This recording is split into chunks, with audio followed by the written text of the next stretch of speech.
I said today earlier that I owe a debt to the people of Kerala. I owe debt to the people of Kerala. ഞാൻ കേരളത്തിലെ ജനങ്ങളോട് വളരെ കടപ്പെട്ടവനാണ്. And I will never forget that debt. ഞാൻ ഒരിക്കലും കേരളത്തിലെ ജനങ്ങളോടുള്ള കടപ്പാട് എന്റെ ജീവിതത്തിൽ ഒരിക്കലും ഞാൻ മറക്കുകയില്ല. When I was being attacked mercilessly, ruthlessly by the BJP, by the RSS, Kerala embraced me.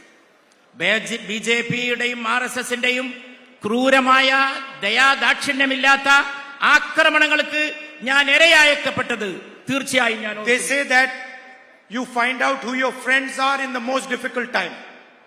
ഈ ബുദ്ധിമുട്ടുള്ള സമയത്ത്, അങ്ങനെ ആക്രമിക്കപ്പെട്ട സമയത്ത് കേരളത്തിലെ ജനങ്ങളാണ്, നിങ്ങളാണ് എന്റെ കൂടെ ഒരു മടിയും കൂടാതെ നിലയുറപ്പിക്കുകയുണ്ടായത്.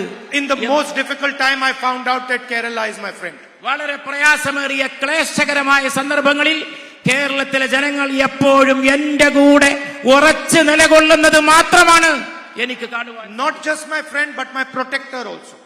My protector.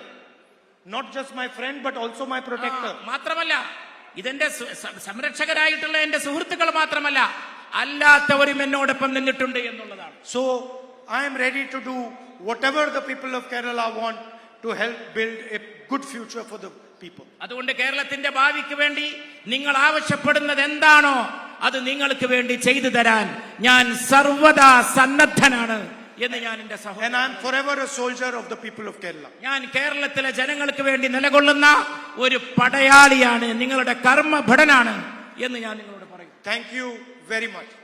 നിങ്ങൾക്ക് എന്റെ നന്ദി.